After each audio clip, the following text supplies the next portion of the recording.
Hey guys, so Matt Brock here with Southern Nevada Off-Road Trailing, Snot, and we're in my truck Dakota.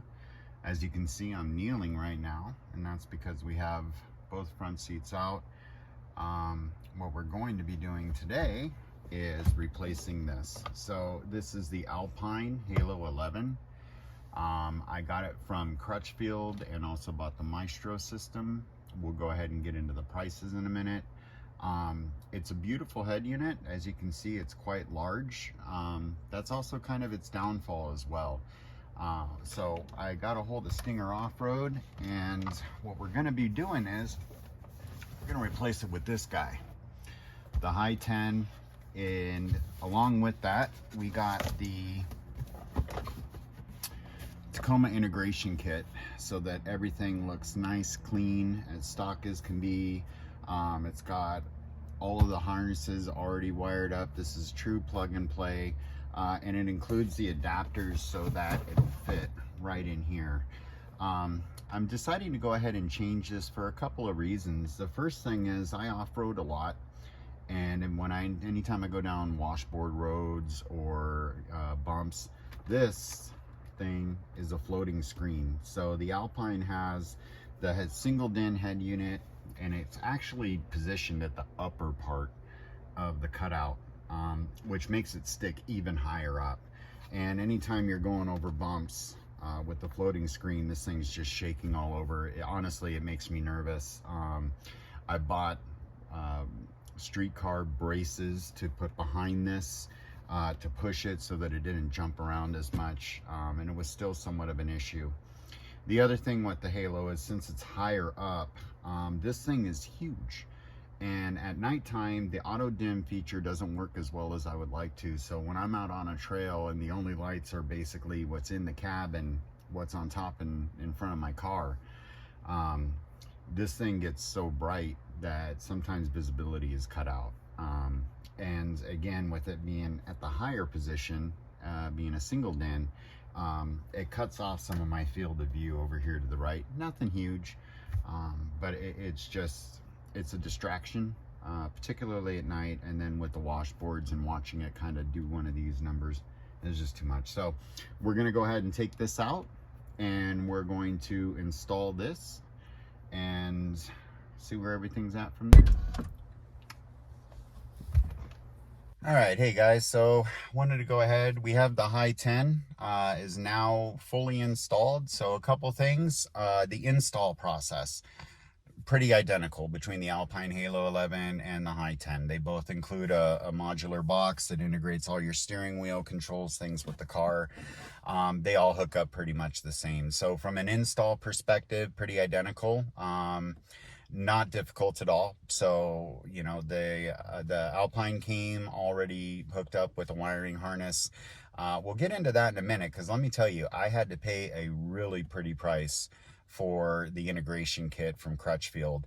The Heigh10 from Stinger Off-road came with it, and that's a big difference. So I'll go ahead and flash what the price was right now in the video once I'm done editing. The other thing that I should point out, and this was really the biggest thing for me on the Halo 11.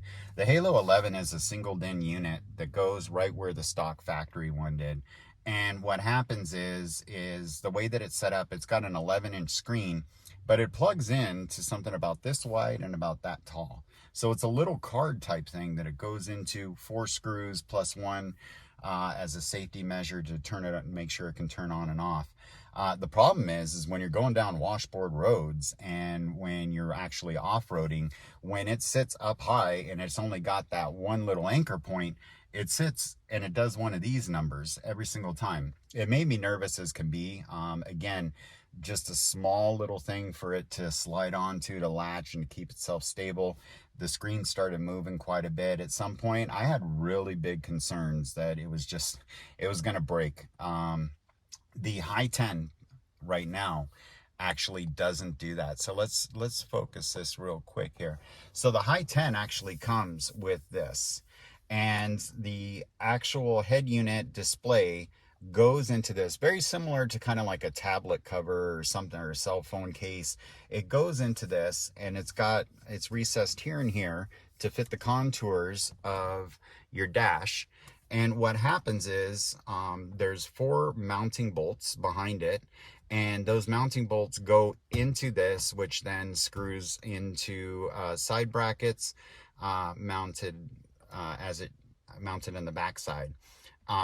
This makes it nice and stable. This thing's not going anywhere. It is fully supported up top there. Oh, I mean, this whole thing is full. Rather than having you slide something in to create the connection, Stinger Off-road with the Heigh10 includes 2 cables that actually come out from the head unit, and from there we'll go ahead and plug in. So no concerns at all. We're gonna go ahead and start the car so that you can see. The other thing that I like with the Stinger Off-road is that the auto dim does work extremely well. And concurrent to that, this is more centered on the dash. The Alpine 11, again, singled in, and it would go up here, so it would connect here and it'd stand up to here, so it's taken away from your field of view. With this one, we really do not have that at all. So you can see how quick it booted. Everything integrated perfect, so I can sit there and if I wanted to just throw it in reverse, and then just like that. I didn't have to do any soldering or anything. It came all set up.